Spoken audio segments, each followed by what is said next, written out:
Oi, gente, bom dia, quase boa tarde. Legal ver vocês aqui. Deixa eu agora me preparar. Tem um acessório super importante para esse momento. Bom, primeiro eu queria dizer que é uma honra estar aqui, né? Tanta gente e queria agradecer muito a equipe da Focus, o seu Jacques, o Leonardo, a Ellen, o Paulo por terem me convidado, parceiro sempre. E eu queria devolver essa honra que eu estou sentindo para vocês, dizendo para vocês uma coisa.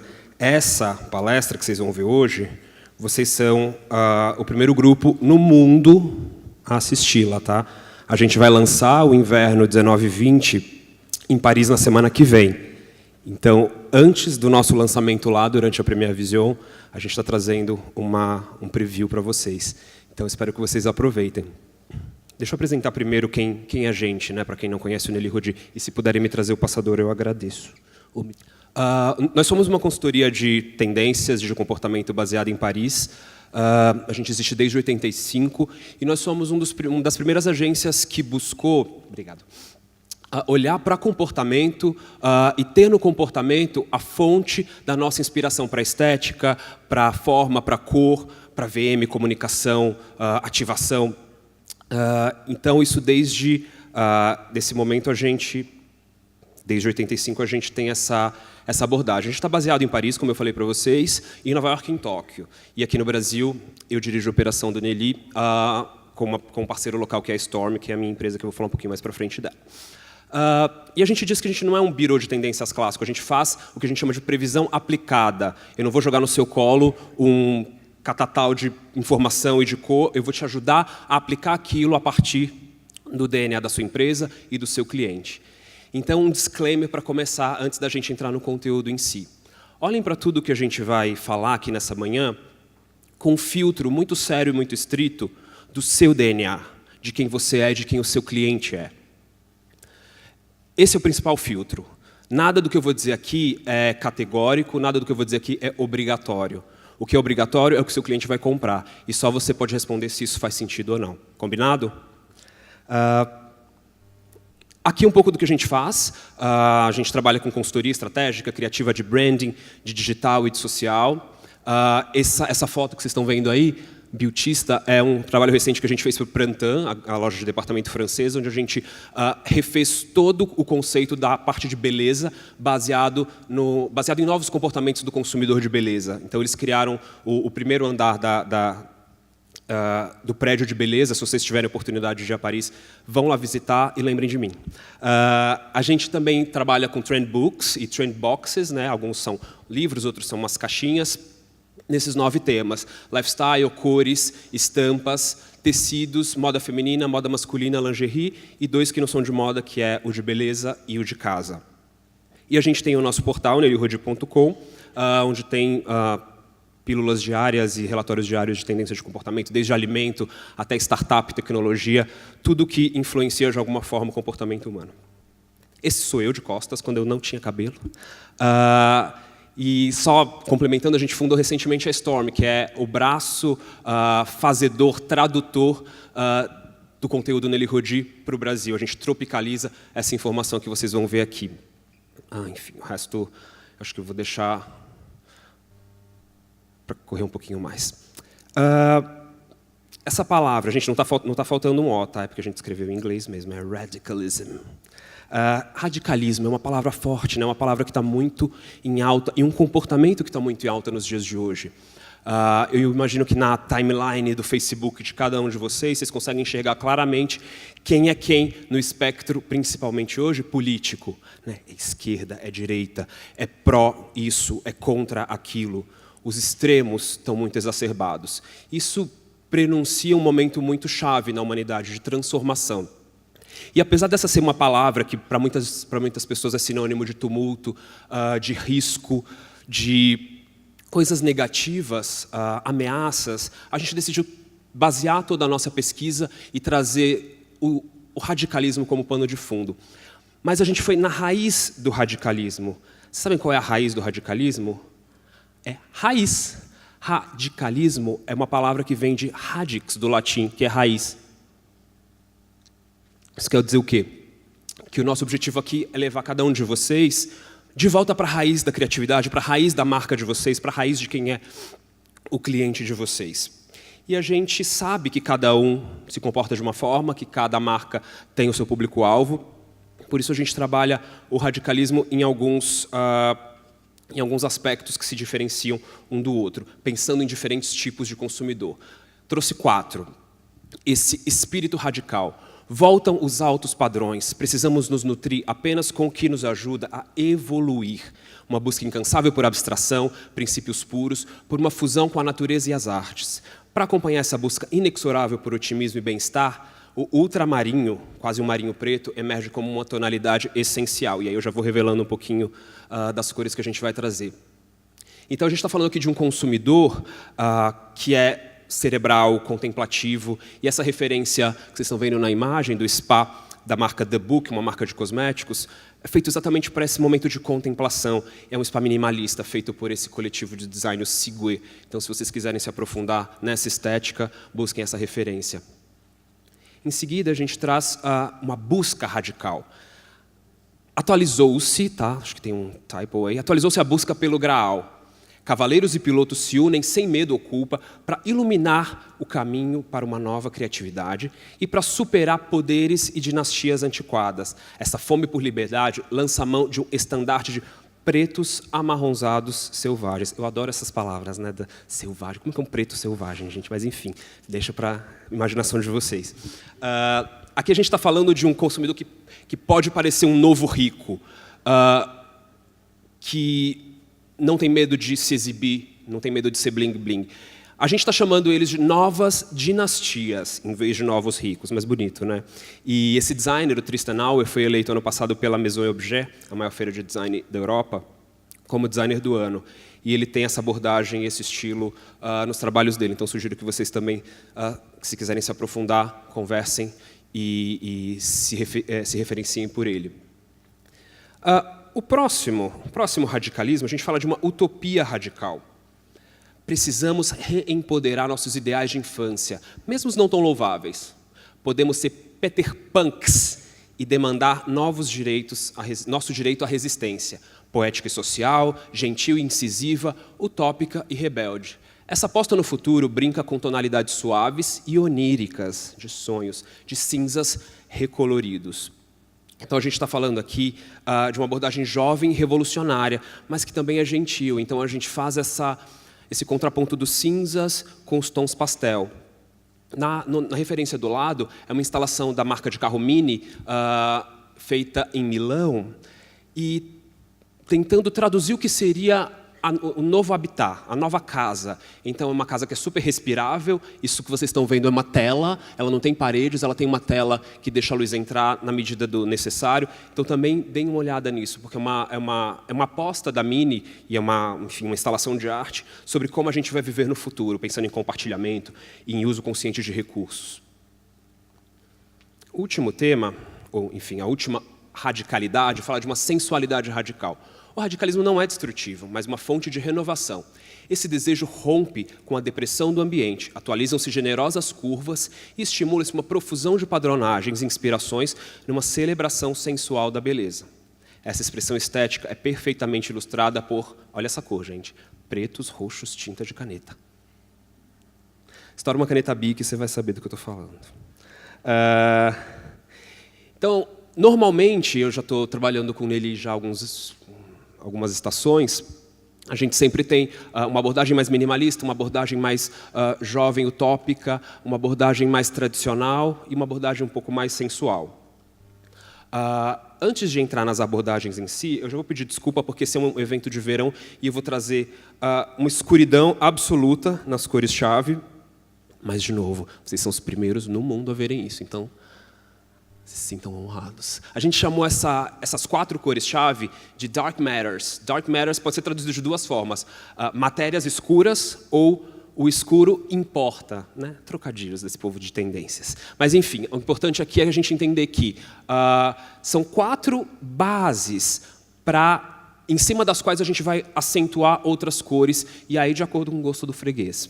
Tá? Mas essas são as 4 bases principais dessa estação. No cimento a gente está olhando para a cidade, nas rédeas a gente está olhando para o campo. No roxo, a gente está olhando para a sensualidade. Na ardósia, a gente está olhando para a tecnologia. E vamos lá. Como eu falei no começo, a gente, quando fala de tendência, sempre que eu falo que sou pesquisador de tendência, as pessoas me perguntam: Evilásio, não sei o que, é tendência? Aí eu falo, tá, é tendência para quem? Né? Essa é a primeira pergunta que a gente tem que fazer para o nosso consultor de tendências, para a nossa equipe de estilo, para quem quer que seja. Tendência para quem? É tendência para o meu cliente? Pode não ser tendência para o outro, provavelmente não vai ser. Por isso, Nelly Rodi, desde os primórdios, a gente trabalha com os valores que movem a compra, os valores que movem o consumo e que movem as pessoas na sociedade.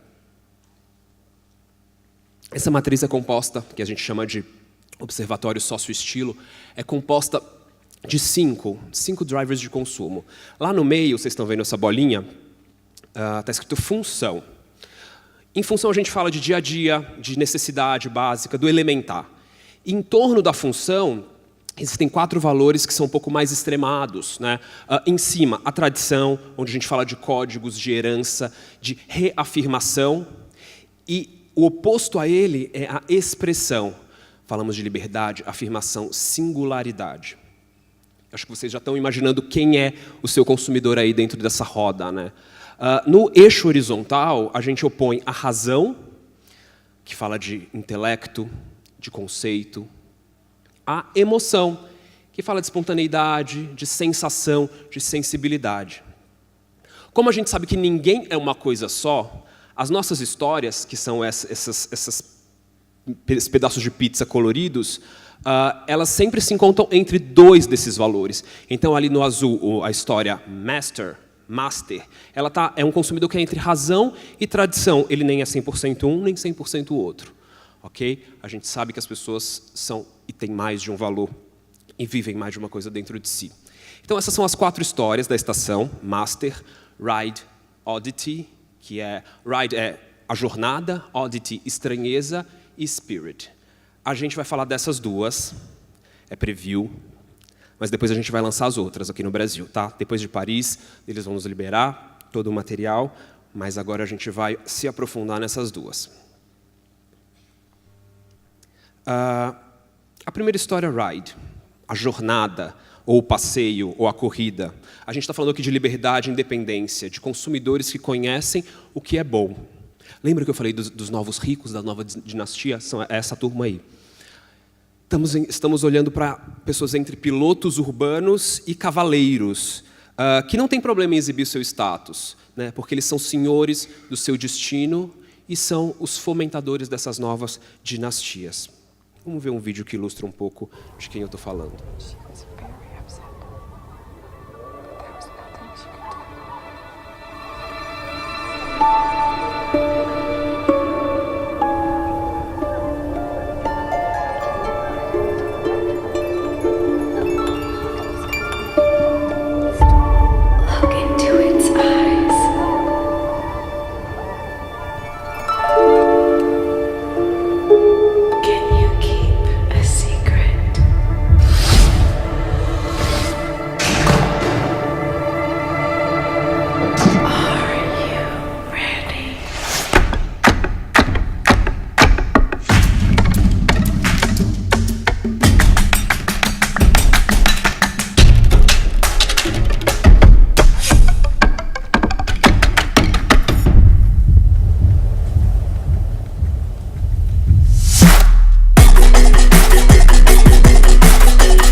Folie d'Hermès, the scent of the Hermès girls. O perfume para as garotas Hermès. Tá aí a nova dinastia, ou parte dela. A Hermès, marca centenária de luxo, conversando com essa nova geração. Então também é delas que a gente está falando. E é uma turma que diz assim: não importa a minha origem, meu destino sou eu quem faço, e meu caminho será glorioso.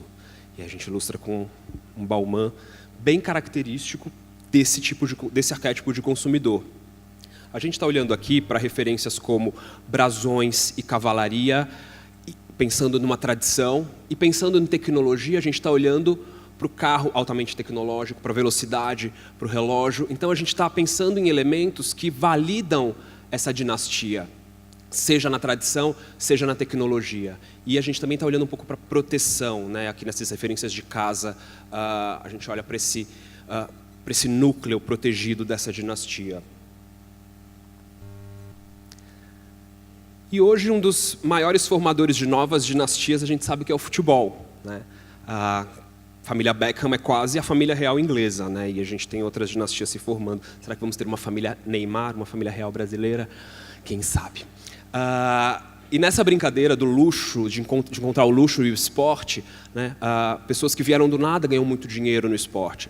Então, esse designer, o Chambaud, ele misturou os códigos de marcas de luxo com uniformes de futebol, criando essas camisetas incríveis que não existem, e que também nos remetem a essa história do brasão, do escudo, que é uma referência super importante nesse tema. E a gente olha também para o trabalho da Natasha Ramsey-Levy na Chloé, que é uma marca super tradicional francesa e que a Natasha tem atualizado com uma estética um pouco mais rock and roll, mas que tem uma cara bem voltada para esse tema, né, que a gente vai ver daqui a pouco, que é bem do estábulo. Quer dizer, mais do jockey do que do estábulo. Vamos lá. E a segunda referência, quando a gente fala de tecnologia e velocidade, a gente pode dar como exemplo o Balenciaga, que emprestou da Fórmula 1, enfim, das corridas de carro, a estética, o aspecto da base do tecido, enfim, ou do couro, ou da borracha, e colocou ali as formas do Cristóbal Balenciaga. Então a gente olha para essa abordagem também, bem menos clássica que a outra, mas igualmente luxuosa. E essa moto, que é um protótipo da BMW, que além de ser híbrida, né, de não ser super contemporânea no sentido de uso de combustível, ela também tem um casco maleável e ela é super protetora. Quando ela atinge certa velocidade, ela fecha o motor, enfim, e está ali protegido, quem quer que seja o seu piloto. A gente, a cada tema, e esse tema novamente é o ride, o passeio, a gente tem duas cartelas de cores principais. E essa é a primeira, a gente chamou de heróico. A gente pegou emprestado referências desse grande mundo equestre, né, das corridas de cavalo, dos jogos de polo. Então a gente vai ver aqui novos naturais e referências muito fortes a botas, selas, rédeas, e até os próprios cavalos vão inspirar esse tema. Então aqui, de um castanho até um marrom rédea, né? A gente se inspirou nas rédeas dos cavalos, a gente tem também pontos de vermelho e dourado, criando essa gama bem clássica, bem rica, chique, né? Quando a gente pensa nas combinações, no masculino, que vem aí do lado esquerdo, a gente olha para um marrom escuro, para essa cor, olha o nome maravilhoso dela, toupeira rosada. Gostaram? E um azul acinzentado também, formando esse trio bem interessante, chique, mas ainda contemporâneo. E no feminino, a gente olha para um marrom escuro, mas um nome maravilhoso, coruja, e um cru. Então, são tonalidades de marrom bem naturais. Quando a gente pensa em tecidos, né, a gente está falando de inverno no Brasil. E uma peça super importante para a nossa pesquisa global, mas que eu quis trazer para cá, porque é bem própria para o nosso inverno, é a manta. Então a gente está falando dessas neomantas que podem ter pesos diferentes, que podem estar baseadas em tecidos feitos com técnicas de tear manual, ou técnicas de tapeçaria, ou mesmo um tweed. Inclusive, esse tweed de baixo é um tweed que eu pesquisei no arquivo da Focus. Eu estive lá na semana passada olhando tudo que eles têm. E é legal perceber como as coisas se conversam, né? E por isso, e por outras diversas razões, é um prazer estar aqui. E eu agradeço mais uma vez. E quando a gente olha para essa estampa, a gente está, de novo, olhando para o universo equestre. Se vocês percebem, a gente está vendo cordinhas aqui, limitando esse tom sobre tom de vermelhos amarronzados. De novo, uma cartela clássica, uma cartela chique. Vamos lá. Foi. Tem muita tridimensionalidade nessa estação. Então, ele aparece em estampas gráficas, que parece uma coisa meio de arte ótica, né, da op art, em aviamentos, em texturas que lembram, inclusive, o pelo de cavalo. O cavalo em si começa a aparecer aqui. Tá? Então, um uraguiri, por exemplo, ou mesmo um veludo, um feltro mais suave, estão aqui dentro dessa história. O Erdem vai aparecer várias vezes, esse estilista que foi referência na foto passada. A gente olha muito também para as padronagens diagonais, porque elas são super clássicas e chiques, né? Então, twills, chevrons, com esse efeito de volume, e as malhas caneladas também, elas adicionam essa elegância clássica que a gente está procurando aqui para esse consumidor. Os xadrezes sempre estão, né? No inverno principalmente, os xadrezes sempre estão presentes, só que eles agora acabam sendo atualizados porque o consumidor hoje é muito mais street. Então, mesmo uma roupa de alfaiataria como essa da Bali, ela tem toda uma pegada street. E aí essa marca da esquerda, a The Error, é uma marca coreana que eu super recomendo que vocês sigam. Ela é muito contemporânea e muito interessante. Então aqui a gente vê os xadrezes, os listrados, as padronagens de gravataria, de camisaria revisitadas, a risca de giz também. Chamem a cavalaria, finalmente, né? Agora o cavalo aparece figurativamente nessa padronagem da Chloé. Inclusive, esse azul é um azul que, dando uma desmaiada nele, ele é importante para essa cartela, lá nas harmonias masculinas. Então, estampas figurativas de cavalos vão aparecer e estampas inspiradas, de novo, nesse universo. Então, aqui os cintos, essas fivelas, se parecem um pouco com os acessórios de selaria e de rédeas. E esses acessórios, por exemplo, que a modelo está vestindo, que é uma foto nossa, Nelly Rodi, também remetem a esse universo, só que de uma forma bem chique, né? Um estábulo chique. E aí a gente vai para a segunda cartela. A liberdade. Freedom. A jornada continua, gente. Só que agora a gente desce do cavalo. Desçam do cavalo. Aí vocês vão encontrar uma maquininha vermelha que tem um cavalo na frente. Aí você entra nela e acelera. Tá? A gente está indo para a Ferrari agora. Então, as corridas de carro nessa cartela, elas acentuam esses matizes, com foco muito especial no vermelho, que é basicamente a cor ícone da Ferrari. Então, a jornada dos cavaleiros agora viraram os pilotos. Continuam sendo milionários, tá? Então, a gente trabalha aí com essa gama que também tem um amarelo bem forte, e um coral que vai ser super importante na frente. Quando a gente pensa nas harmonias, o vermelho quase total, porque ele aí, talvez não dê para ver direito, mas uma próxima foto vai dar, ele se junta com o fúcsia. E a gente acredita que o vermelho é a evolução desse millennial pink, porque ele, da mesma forma que o rosa, ele é uma cor, entre aspas, feminina, mas uma cor que é feminina forte, uma cor que é feminina empoderada. Então a gente acha que o vermelho vai ser o novo rosa millennial, mais até do que talvez o violeta. E no masculino, esse encontro do vermelho e do laranja que é bastante automobilístico. E tudo isso nos remete muito a essas tonalidades primárias, né? Esses tons bem acesos de amarelo, de vermelho, até de azul, que vão olhar muito para os brasões clássicos da cavalaria, enfim, voltam para cá e se encontram com as escuderias de corrida de carro. Vamos lá. E a velocidade também traz agora uma ideia um pouco maior de sensualidade. A sensualidade da velocidade das formas justas dos macacões, que além da ideia de bloco de cor, elas desenham o corpo com esses blocos de cor. De novo, os brasões aparecem aqui, os escudos, esses elementos reais também, como esse leão. Eles podem ser usados de forma mais clássica, como parece ser o caso nessa padronagem do leão, ou de uma forma mais irônica, que é o mais interessante, talvez, de ser feito. Como na Gucci, como na D-Squared, eles aparecem. Aqui, para a gente encerrar esse tema, há duas sugestões de acabamentos, né, de detalhes. Da Fórmula 1, as duas primeiras imagens, a gente pega emprestado esses aspectos de plásticos, de coating, essa estrutura da base, E os dois outros exemplos a gente pega emprestado do mundo equestre, essa abordagem barroca, né, dos enfeites, essa coisa tridimensional, das franjas, das passamanarias, do decorativismo.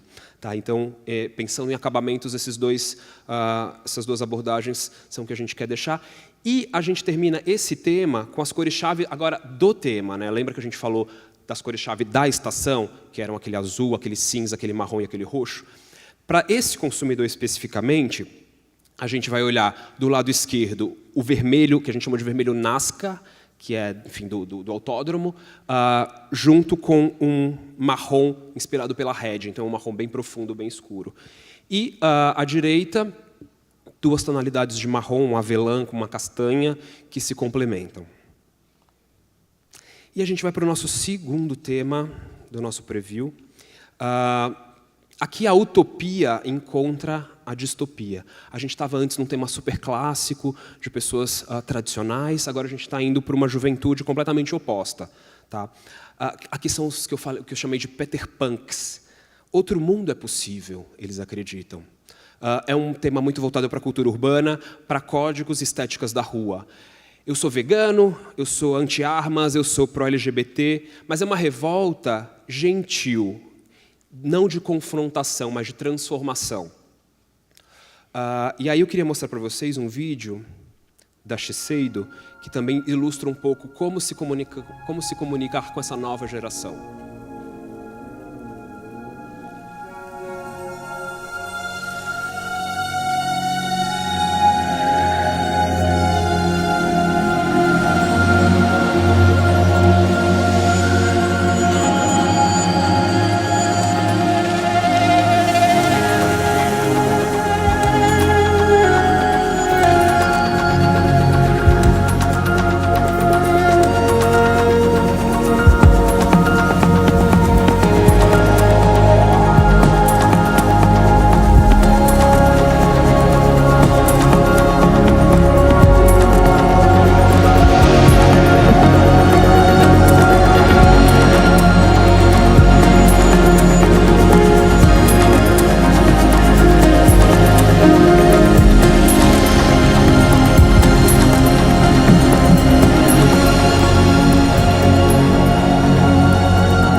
Interessante observar que esse filme inteiro é para mostrar uma linha de cosméticos que aparece durante 1 segundo. E não tem modelo, não tem ninguém perfeito. Ele está mostrando natureza e tecnologia com muita profundidade. Então, essa é a forma que a Shiseido encontrou de tentar conversar com essa nova geração. Daqui a pouco a gente vai ver uma peça impressa dessa mesma campanha, que vai dar para entender um pouco melhor. Então, a gente está falando de alguém que diz: eu acredito no poder dos sonhos e de mundos alternativos para reformar a sociedade. As nossas referências, elas falam de um protesto poético. Né? Aqui embaixo ele diz, esse coelhinho, que é, na verdade, uma cena de um filme: a vida é ótima, sem ela, você estaria morto. Enfim, é uma forma de ser positivo, de ser bobo, de ser um pouco infantil. Esse é um tema que segue um pouco por esse caminho. Mas, em cima dele, a gente tem esse projeto do estúdio Wujai, que é o Paper Brick, que são móveis feitos de jornais reciclados. Então, o jornal, que é aquilo que traz para a gente todo dia, basicamente, notícia ruim, ele volta de uma forma boa, de uma forma positiva. Né? Aqui a gente fala de parques de diversão, por exemplo, é um romantismo urbano nessa coluna do meio. Então a gente tem um parque de diversão urbano. Na coluna da direita, esses trabalhos que amalgamam coisas, lixo, né, basicamente, e fazem novas coisas. Né? O Vic Muniz tem um documentário incrível chamado Lixo Extraordinário. É disso que a gente está falando aqui, de como o lixo pode ser reaproveitado e como coisas que, enfim, seriam descartadas podem se tornar coisas significativas. A gente está chamando essa segunda parte de atos poéticos. E à esquerda, o que parece um vandalismo, se vocês olharem lá em cima desse predinho branco, tem uma logo da Gucci. Dá para ver? Isso, na verdade, é uma campanha.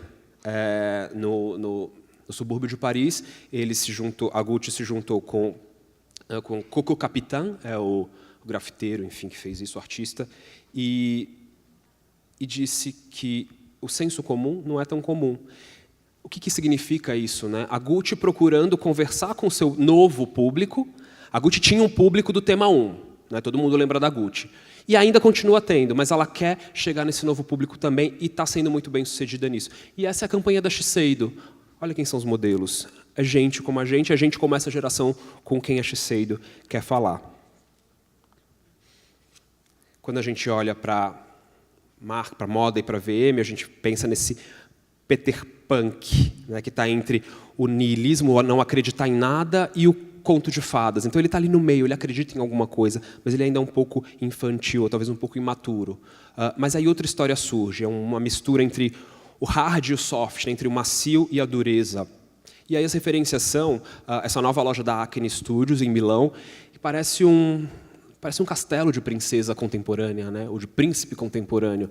Ou de príncipe... Não tem, né? Não dá para botar arroba, porque é diferente o radical. Mas um príncipe sem gênero, talvez.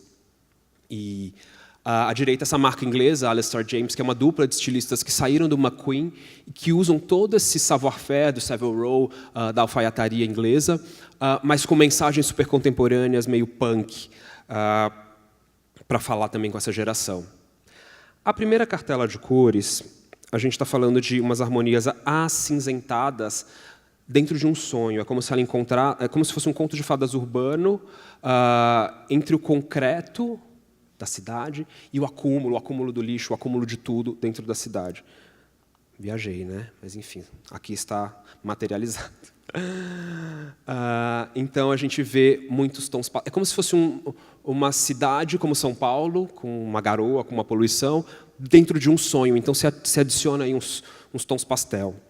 Quando a gente pensa nas harmonias, para o feminino vão ser os cinzas com pontos de rosado, no masculino, cinza total, 50 tons, se você quiser. E nos acessórios, o cinza com esses acentos mais ácidos, por exemplo, o do amarelo, mas um amarelo mais pálido aqui. A gente fala desse pretty punk, essa beleza punk, onde a gente vai encontrar muitas sobreposições, muitas vezes contrastantes. Pensem num apocalipse, né? O mundo acabou, ou, enfim, houve uma guerra e as pessoas têm que se virar com o que têm. Então, elas jogam o plástico em cima do sofá, porque está furado, porque está dando a infiltração, está úmido, ou elas jogam um tecido em cima do outro, que às vezes não tem nada a ver, mas acaba fazendo sentido aqui. Nessa parte de tecidos, aqui na esquerda, a gente contrapõe a dureza desse plástico, né, dos empapelados e dos vinílicos, a uma textura quase de gaze. Aqui a gente está falando de inverno ainda, mas um inverno um pouco mais leve, com essas ranhuras também que dão esse aspecto de naturalidade, que se opõe a essa artificialidade urbana. No próximo slide, a gente está falando de não sei se todos viram o remake do Blade Runner, exatamente sobre esse fim do mundo, né? Os acabamentos líquidos e emborrachados aqui também se juntam a esses bordados meio aleatórios dessa foto aqui do meio, do lado esquerdo, na verdade, do lado direito. E essas sobreposições de camadas. Então, a gente vê nessa tridimensionalidade, que eu falei que é importante nessa estação, uma renda dublada, um feltro, um tweed, um devorê numa transparência. Essas duas camadas são muito importantes aqui para falar com esse tema. E a segunda cartela, a gente está falando de um grunge sonhador, ela é mais forte, a gente estava numa história meio pastel antes, essa agora é quase perturbadora. A gente pega alguns acentos desacentuados. Se você olha esse rosa, por exemplo, ele é quase um rosa choque, mas ele morreu no meio do caminho. Ele ficou um pouquinho mais desmaiado. E as harmonias bastante dissonantes. Esse aspecto celofanado apareceu com muita força, não sei se vocês viram, no desfile do Galliano para o Margiela, alta costura, e foi super louvado, né? Então, é uma história bem interessante de aspecto e acabamento. Quando a gente olha para as harmonias, a gente vai falar no feminino de um rosé com um lilás malva e um cinza claro. Tá? No oposto, né, esse onde tem o tênis laranja, é o masculino, que é um cinza claro com tons mais vibrantes. E no meio a gente fala de acessórios, contrapondo o concreto com duas coisas que parecem super dissonantes, que é o rosa e o cobre. Tá? Mas aqui a dissonância e a perturbação, de alguma forma estética, fazem sentido. E a gente vai para um filme que a minha filha mais adora, Frozen, e a gente olha para essa princesa, mas parece que a Elsa on drugs, né? A Elsa foi para Baixo Augusta, enfim, encontrou as pessoas erradas. E aí, ela é uma princesa plastificada, mas ela continua sendo uma princesa com seus tules, com seus brilhos, brilhos discretos, tá? Mas que jogam com essa coisa da luz. Aí também tem bastante, nessas minhas referências, tem bastante coisa do arquivo do showroom da Focus. Foi bem interessante também encontrar essa consonância lá. E mesmo na beleza, né, se a gente pensa talvez em campanha, em imagem, ela tem um pouco essa história glamurosa, mas que deu algo errado. Tá? Ela foi conhecer os amigos errados. E uma coisa que eu acho fantástica e que é muito contemporânea é essa ideia de Ctrl-C, Ctrl-V, essa justaposição de elementos que parecem bizarros, que parecem não se combinar, que causa estranheza, que é assimétrico, mas que, de alguma forma, eles, inclusive, são sustentáveis. Hoje, muitas marcas, principalmente marcas japonesas, estão trabalhando o upcycling nesse sentido, de claramente colocar peças que eram diferentes, juntas, e criar uma terceira peça ressignificando aquilo, muitas vezes feito à mão, agregando muito valor ao produto. Então, coleções passadas podem ser ressignificadas por esse meio, e isso é muito contemporâneo. E aí a gente termina com os acabamentos e detalhes. A gente está falando, né, nas primeiras duas imagens de um conto de fadas, né, lembram da Elsa? Então, essa consumidora está andando e o brilho está deixando o brilho pelo caminho. Então, mesmo nesse acabamento do Valentino, que parecem umas miçangas em franja, e essa história, a primeira história da Faustine Steinmetz, elas dão essa impressão de uma princesa contemporânea. As duas outras fotos também são da Faustine Steinmetz, que, enfim, está revolucionando essa questão do acabamento do denim. A primeira, e tem muitas outras referências dela, para quem é de denim, é super interessante pesquisar, que ela faz quase um bordado super precioso para lembrar um rasgado, né? É o epítome do luxo. Você coloca uma pessoa para fazer um bordado incrível que vai parecer, no final das contas, uma coisa rasgada. E também a gente olha para essas novas lavagens, que são também únicas, e nenhum jeans vai ser igual ao outro. Terminar agora, a gente fala das cores-chave dessa história de oddity, que é estranheza, não sei se eu falei. Então, são combinações também um pouco dissonantes. A gente combina o pink com o coral, por um lado, e o calcário com, a última cor interessante, o látex sujo. Né? Eu vou contratar uma pessoa só para inventar nome de cor, gente, porque é o trabalho mais incrível. É ser tipo Polícia Federal, inventar o nome das operações. Né? Sempre tem nomes maravilhosos. Eu quero agora desafiar vocês a pegarem tudo que vocês viram hoje, né? Esse preview do preview, de novo, antes de todo mundo. Passem por aquele filtro agora. Fez sentido para vocês? Busquem a raiz de cada um, a raiz de cada marca, a raiz de cada cliente. Quando vocês encontrarem, aí vocês passam tudo isso que a gente viu hoje. E o meu desafio para vocês é que cada um se radicalize. Vá ao encontro da raiz da sua criatividade e tenham um bom resto de manhã. Obrigado, foi um prazer estar aqui. Eu deixo aqui os meus contatos e nesse link aqui você pode se inscrever e receber um resumo dessa apresentação. A gente sempre tira foto das cores e me incomoda muito isso porque eu sei que vocês não vão ter uma cor fiel. Então, eu prefiro mandar as cores para as pessoas para ficar uma coisinha um pouquinho mais próxima da realidade. Tá? De novo, agradeço a Focus, agradeço toda a turma. Foi uma honra, de verdade, estar aqui. E tenham um bom dia. Tchau, tchau.